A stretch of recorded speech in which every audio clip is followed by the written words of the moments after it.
بسم اللہ الرحمن الرحیم الحمد للہ رب العالمین والصلاة والسلام علی سید الانبیاء والمرسلین۔ ہمارا اجابت السائلین عن عقائد المسلمین کا سبق جاری و ساری ہے۔ تو سبق شروع کرنے سے پہلے ایک گزارش کرنی تھی کہ ہمارے چینل پر کافی احباب ایسے ہیں جو ہماری ویڈیوز دیکھ رہے ہیں لیکن ہمارے چینل کو انہوں نے سبسکرائب نہیں کیا ہوا، تو سبسکرائب کر لیں ہمارے چینل کو۔ اس سے فائدہ یہ ہوگا کہ ہماری جو ویڈیوز ہیں وہ وہ کافی احباب تک پہنچیں گے، بہت سارے احباب تک ہماری یہ ویڈیوز پہنچیں گی، تو انشاءاللہ تعالی یہ آپ کے لیے بھی صدقہ جاریہ ہوگا، ایک چینل کو ریچ ملے گی۔ ٹھیک ہے، تو چینل کو ضرور سبسکرائب کیجیے گا، جزاکم اللہ۔ تو آج کا ہمارا سبق ہے کرامت اولیاء کے بارے میں۔ آج کا سوال کرامت اولیاء کے بارے میں ہے کہ کیا جو اللہ کے ولی ہیں ان کے لیے کرامت کا ثبوت ہے، ان کی حیات کے اندر بھی اور ان کی حیات کے بعد، ان کے انتقال کے بعد وہ ان کی کرامت کا ثبوت ہے یا نہیں، ان کی کرامت کا وجود ہے یا نہیں۔ ٹھیک ہے، تو اس کا جواب واضح ہے کہ اللہ کے جو ولی ہیں اللہ تعالیٰ ان کو یہ طاقت دیتا ہے کہ ان کو کرامت ہوتی ہے۔ کرامت کی ڈیفینیشن سمجھ لیں کہ کرامت کہتے کیسے ہیں۔ تو کرامت وہ خلاف عادت کام جو کسی اللہ کے نیک ولی سے ثابت ہو اللہ کی اذن سے، ٹھیک ہے، تو اس کو کرامت کہتے ہیں۔ خرق عادت جسے کہہ لیں، خلاف عادت جسے کہہ لیں، تو یہ کرامت کہلاتی ہے۔ تو قرآن پاک کے اندر بھی کرامات کا ظہور ہے، حضرت بی بی مریم کا، حضرت عزیر علیہ السلام، اصحاب کہف، قرآن کے اندر ہی کرامات کا ثبوت ہے۔ تو اللہ کے جو نیک ولی ہیں ان کے لیے وہ کرامات کا ثبوت ہے، وصال کے بعد بھی، وصال سے پہلے بھی۔ ٹھیک ہے، تو عبارت ترجمہ پڑھتے ہیں، سمجھتے ہیں مزید انشاءاللہ تعالی۔ کہتے ہیں السؤال هل هناك کرامة تحدث لبعض الصالحین فی حیاتهم۔ سوال ہے کہ کیا بعض صالحین کے لیے ان کی حیات میں کرامات پائی جاتی ہیں۔ حل هناك، کیا یہاں پر کرامات پائی جاتی ہیں بعض صالحین کے لیے، بعض صالحین کی کرامات پائی جاتی ہے ان کی حیات میں۔ وَهَلْ تَسْتَمِرُّ بَعْدَ انتقالهم من الحیات الدنیا إلى الحیات البرزخیہ۔ کیا وہ کرامات، تستمر کا جو فاعل ہے وہ کراماتن ہے، کیا وہ کرامات جاری رہتی ہیں ان کے انتقال کے بعد دنیاوی زندگی سے برزخ والی زندگی کی طرف انتقال ہونے کے بعد، منتقل ہونے کے بعد۔ انتقال کا مطلب ہوتا ہے ایک جگہ سے دوسری جگہ وہ شفٹ ہونا جیسے کہہ لیں۔ ٹھیک ہے، تو ہم کہتے ہیں نا فلاں بندے کا انتقال ہو گیا، تو وہاں پر بھی یہی مراد ہوتا ہے کہ یہ بندہ یہاں دنیا سے نکل کر، دنیا سے چلا گیا، آخرت کی طرف منتقل ہو گیا، دنیا سے نکل کر آخرت کے اندر وہ وہ شفٹ ہو گیا، یعنی حیات برزخی جسے عالم برزخ بھی بولا جاتا ہے۔ تو کہتے ہیں کیا وہ کرامات ان کے دنیاوی زندگی سے برزخی زندگی کی طرف انتقال کرنے کے بعد بھی وہ کرامات جاری رہتی ہیں، تو یہ سوال ہے۔ تو کہتے ہیں نعم یجب ان نأکد ان کرامات الاولیاء حق ای جائز واقعۃ فی حیاتہم۔ جی بالکل، واجب ہے، ہم پر لازم ہے کہ ہم اعتقاد رکھیں کہ اولیاء کرام کی کرامات حق ہیں، یعنی جائز ہیں اور ان کی زندگی میں واقع ہے، واقعۃ فی حیاتہم، ان کی حیات میں، ان کی زندگی میں واقع ہیں، وبعد وفاتہم، اور ان کے وفات کے بعد بھی کیا ہیں، وہ کرامات واقع ہیں، جائز ہیں اور حق ہیں۔ ولا ينکر ذلک الا من عمیت بصیرتہ وفسدت سریرتہ۔ اس کا انکار نہیں کرے گا، ولا ينکر ذلک، اس کا انکار نہیں کرے گا، الا مگر وہ شخص، من عمیت جس کی بصیرت، ایک ہوتی ہے بصارت، دوسری ہوتی ہے بصیرت۔ بصارت کہتے ہیں آنکھوں کا دیکھنا، اور بصیرت کہتے ہیں ایک جو کیفیت ہوتی ہے، بصیرت وجدانی کیفیت۔ تو کہتے ہیں کہ جس کی بصیرت وہ اندھی ہو جائیں، عمیت یہ اندھا ہونے کا اس کا معنی ہوتا ہے۔ وہ فسدت سریرت، اور اس کی جو فکری کیفیت ہے وہ اگر فاسد ہو جائے اور اس کی بصیرت چلی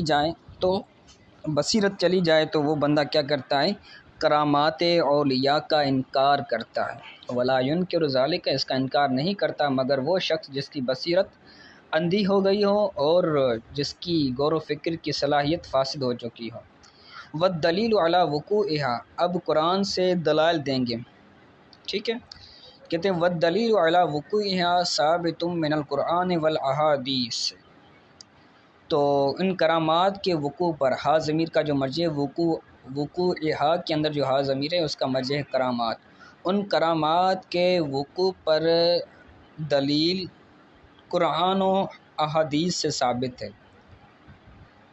ان کرامات کے وقوع پر قرآن و حدیث سے دلیل ثابت ہے۔ فالقرآن، اب قرآن سے دلیل دیتے ہیں، فالقرآن ما حکاہ اللہ فی کتاب العزیز، بہرحال قرآن تو جو اللہ تبارک و تعالیٰ نے اپنے معزز عزیز کتاب کے اندر، قرآن پاک کے اندر حکایت فرمایا ہے، کیا قصۃ مریم، جیسے حضرت بی بی مریم رضی اللہ تعالی عنہا کا قصہ، ٹھیک ہے؟ کہتے ہیں قال اللہ تعالی، اللہ تعالیٰ فرماتا ہے، اللہ تعالیٰ نے فرمایا کلما دخل علیہا زکریا المحراب وجد عندہا رزقا، کہ جب حضرت زکریا علیہ السلام ان کے پاس آتے، دخل علیہا کا ترجمہ ہوں گے ان کے پاس آتے، کون آتے؟ زکریا، علیہا کے اندر جو ہا ضمیر ہے اس کا مرجع ہے حضرت بی بی مریم۔ جب حضرت زکریا بی بی مریم رضی اللہ تعالی عنہا کے پاس آتے، المحراب، محراب کے پاس، تو وجد عندہا رزقاً، تو حضرت بی بی مریم کے پاس آپ رزق پاتے، پھل فروٹ پاتے۔ قال یا مریم، تو حضرت زکریا نے فرمایا یا مریم، اے مریم، انا لکی ھذا، یہ رزق، یہ پھل فروٹ کہاں سے ہیں؟ لکی ھذا، تمہارے لیے یہ کہاں سے آئیں؟ تو حضرت بی بی مریم رضی اللہ تعالی عنہا نے کہا کہ قالت ہوا من عند اللہ، کہ وہ اللہ کے طرف سے ہیں، ہوا من عند اللہ، یہ اللہ تعالیٰ کے یہاں سے ہیں، اللہ تعالیٰ نے یہ دیا ہے۔ ان اللہ یرزق من یشاء بغیر حساب، بے شک اللہ تعالیٰ رزق دیتا ہے جس کو چاہے بغیر حساب کے، ٹھیک ہے؟ تو بغیر موسم کے وہ پھل کا مل جانا یہ کرامت ہے۔ اور حضرت بی بی مریم رضی اللہ تعالیٰ عنہ یہ اللہ کی نبیہ تو نہیں تھی نا، وہ اللہ کی ولیہ تھی، حضرت عیسیٰ علیہ السلام کی والدہ تھی، نبی کی والدہ تھی لیکن وہ ولیہ تھی، تو اللہ کے ولی کے لیے اس کرامت کا ثابت ہونا یہ قرآن سے ثابت ہے، ٹھیک ہے؟ کیونکہ جو ہے وہ جو پھل فروٹ آتے تھے تو وہ موسم والے نہیں ہوا کرتے تھے، گرمی کی موسم ہوا کرتی تھی تو گرمی کی موسم میں سردی والے پھل فروٹ ہوا کرتے تھے، اسی طرح اگر سردی والی موسم ہوتی تو سردی کے موسم میں گرمی والے پھل فروٹ ہوتے ہیں، تو یہ خلاف عادت ہے، خلاف واقع ہے، تو جیسا ہی میں نے کرامت کی تعریف بیان کی تو یہ اس پر فٹ آ رہی ہے، ٹھیک ہے؟ آگے کہتے ہیں قال، اب جو میں نے وضاحت کی وہ آگے کہتے ہیں اس عبارت کے اندر، کہتے ہیں قال اہل التفسیر، مفسرین نے فرمایا کان یوجد عندها فاکہۃ الشتاء فی الصیف، کہ ان کے پاس گرمی کے پھل فروٹ پائے جاتے، فی الصیف، سردی میں گرمی کے پھل فروٹ پائے جاتے گرمی میں، وفاکہۃ الصیف فی الشتاء، اور سردی کے پھل فروٹ پائے جاتے گرمی میں۔ وکان یجیئھا ذلک من طریق غیر معلوف، اور وہ ان کے پاس آتے تھے، وکان یجیئھا ذلک، وہ ان کے پاس آتا تھا، ہا ضمیر کا مرجع بی بی مریم کے پاس وہ رزق آتا تھا، من طریق غیر معلوف، ایسے طریقے کے ساتھ جو معلوف نہیں تھا، جو مانوس نہیں تھا، یعنی وہ طریقہ جو معروف نہیں تھا، جو مشہور نہیں تھا، اس طریقے سے جو ہے وہ آتا تھا، یعنی عجیب و غریب جو اللہ تعالیٰ کا ایک انسانوں سے ہٹ کر ایک طریقہ کار تھا، تو ان کو وہ رزق ملا کرتا تھا۔ تو وذالک هو الکرامۃ، یہ ان کی کرامت ہے کہ اکرمہ اللہ تعالی بہا، کہ اللہ تعالیٰ نے اس رزق کے ذریعے، اس کرامت کے ذریعے ان کو عزت دی، ان کو معزز بنایا۔ وقال تعالی، دوسری آیت کرامت کے ثبوت کے اندر کہتے ہیں وقال تعالی فی حقھا، اور اللہ تعالیٰ نے ان کے حق میں بھی فرمایا۔ ہا ضمیر کا مرجع بی بی مریم رضی اللہ تعالی عنہا، تو حضرت بی بی مریم رضی اللہ تعالی عنہا کے حق کے بارے میں ان کے لیے فرمایا وَحُزِّی إِلَيْكَ بِجِذْعِ النَّخْلَةِ تُسَاقِطْ عَلَيْكَ رُطَبًا جَنِيًّا، جب حضرت بی بی مریم رضی اللہ تعالیٰ عنہ کو بچہ پیدا ہونے والا تھا، آپ ایک کھجور کی درخت کے پاس آ گئی تھیں، اور انہیں جو ہے وہ جو بچہ پیدا ہونے کے جو اثرات تھے ان کو ظاہر ہونے لگے، تو ان کو تکلیف ہو رہی تھی، ٹھیک ہے۔ تو اس وقت اللہ تبارک و تعالیٰ نے ان کی طرف الہام فرمایا، وہی نہیں بلکہ الہام، وہی جو ہوتی ہے وہ نبی کی طرف جاتی ہے، لیکن وہی الہام جو ہوتا ہے وہ غیر نبی کی طرف جاتا ہے۔ تو اللہ تعالیٰ نے ان کی طرف الہام فرمایا وَحُزِّی إِلَيْكَ بِجِذْعِ النَّخْلَةِ، آپ اپنی پاس کھینچیں، ہلائیں، حُزِّی کا مطلب ہوتا ہے ہلانا، وَحُزِّی تم ہلاؤ، إِلَيْكَ بِجِذْعِ النَّخْلَةِ اس کھجور کے درخت کی ٹہنی کو، ٹہنیاں ہوتی ہیں نا، تو اس کے اندر وہ کھجور ہوا کرتی تھی، ٹھیک ہے۔ تو جذع النخلۃ، کھجور کی ٹہنی کو تم اپنی طرف ہلاؤ، تساقط علیک رطبا جنیا، وہ کھجور کا درخت تم پر گرائے گا، تساقط وہ گرائے گا تم پر، رطبا جنیا تر اور نرم کھجور، تساقط علیک تم پر گرائے گا وہ تر اور نرم کھجور، ٹھیک ہے۔ تو وہ جو درخت تھا وہ سخت تھا، یعنی وہ بنجر تھا، یعنی وہ اس کے اندر ظاہراً اثرات نہیں تھے کہ اس کے اندر وہ کھجور کی جو ہے وہ کھجور اس پر گر جائیں، تو وہ سوکھ گیا تھا۔ پھر بھی یہ اللہ تعالیٰ کی ولیہ کی یہ کرامت ہے کہ اللہ تعالیٰ نے جب یہ حکم فرمایا تو انہوں نے یہ کام کیا، تو ان کے پاس جو ہے وہ کھجور کی جو درخت تھا تو ان سے کھجور گری تھیں، اور وہ بھی نرم اور رطبن بولتے ہیں، یعنی تر کھجور ہیں، ٹھیک ہے۔ تو اس سے پتہ یہ چلا کہ اللہ کے ولیہ کی یہ بھی کرامت تھی، ٹھیک ہے۔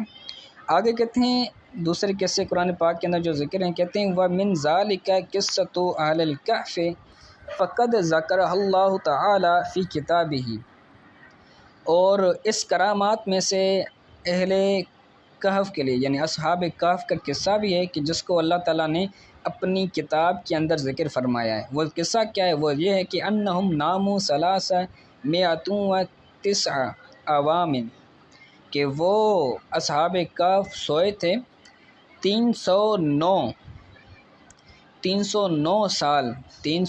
سال وہ سوئے تھے، دون ان یتناولوا فیہا طعاما ولا شرابا، کہ وہ اس میں بغیر اس کے کہ وہ کھائیں، تناول کریں اس میں، یعنی وہ جو وادی تھی اس میں وہ کھائیں طعام، ولا شرابن اور بغیر شراب کے، پانی کے، یعنی ان کے پاس نہ پانی تھا نہ کھانا تھا، اس کے باوجود بھی وہ اس علاقے کے اندر، اس وادی کے اندر انہوں نے جو ہے وہ 309 سال گزارے، ٹھیک ہے۔ وَأَنَّهُ تَعَالَى تَوَلَّى تَكْلِيبَهُمْ ذَاتَ الْيَمِينِ وَذَاتَ الشِّمَالِ بِدُونِ أَيِّ سَبَبٍ لِأَلَّا يَتَعَلَّمَ جُنُوبُهُمْ، اور اللہ تعالیٰ نے ذمہ لیا ان کو پھیرنے کا، تولا کا مطلب ہوتا ہے ذمہ لینا، تو اللہ تعالیٰ نے ان کو پھیرنے کا، سیدھی جانب اور الٹی جانب پھیرنے کا اللہ تعالیٰ نے ذمہ لیا، بدون ای سبب، بغیر کسی سبب کے، تو بغیر کسی سبب کے وہ کیا ہوا کرتے تھے، کیا کرتے تھے، وہ سیدھی جانب اور الٹی جانب پلٹتے تھے۔ کیوں پلٹتے تھے؟ لِأَلَّا يَتَعَلَّمَ جُنُوبُهُمْ، تاکہ ان کے جو پسلیاں ہیں، ان کے جو جسم کے پسلیاں ہیں وہ درد نہ کریں۔ اگر ایک بندہ مسلسل ایک ہی سمت پر اگر سویا رہے، سیدھی جانب ہی سویا رہے تو اس کا وہ حصہ کیا ہو جاتا ہے؟ درد کرنے لگتا ہے۔ تو اللہ تعالیٰ بغیر کسی سبب کے ان کی کروٹوں کو چینج کر رہا تھا، کروٹوں کو تبدیل کر رہا تھا تاکہ ان کی کروٹیں جو ہیں وہ درد نہ کریں۔ وَأَنَّهُ تَعَالَى جَعَلَ الشَّمْسَ إِذَا طَلَعَتْ وَإِذَا غَرَبَتْ لَا تُصِيبُ بِالْمَكَانِ الَّذِي هُمْ فِيهِ، اور اللہ تعالیٰ نے سورج کو بنایا جب وہ طلوع ہوتا اور جب وہ غروب ہوتا تو اس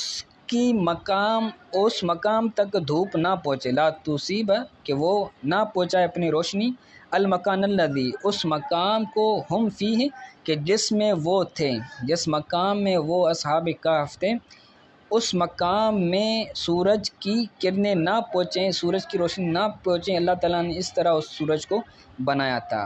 حفظا لہم ان کی حفاظت کرتے ہوئے، من حرارت الشمس سے سورج کی گرمی سے ان کی حفاظت کرتے ہوئے، کہ ان تؤذیہم کہ ان کو تکلیف ہو، ٹھیک ہے۔ ومما ذکر اللہ تعالی فی القرآن ایضا کرامت الخضر علیہ السلام، اور اس میں سے اللہ تعالیٰ نے قرآن پاک میں وہ بھی ذکر فرمایا ہے، اس میں سے اور ان کرامات میں سے اللہ تعالیٰ نے ذکر فرمایا ہے قرآن میں حضرت خضر علیہ السلام کی کرامات بھی، ٹھیک ہے۔ تو یہ قرآن سے دلائل تھے، احادیث سے دلائل کل پڑھیں گے انشاءاللہ تعالیٰ، تو اس کو یاد کر لیجئے گا اور دعا میں یاد رکھیے گا۔ السلام علیکم ورحمۃ اللہ وبرکاتہ۔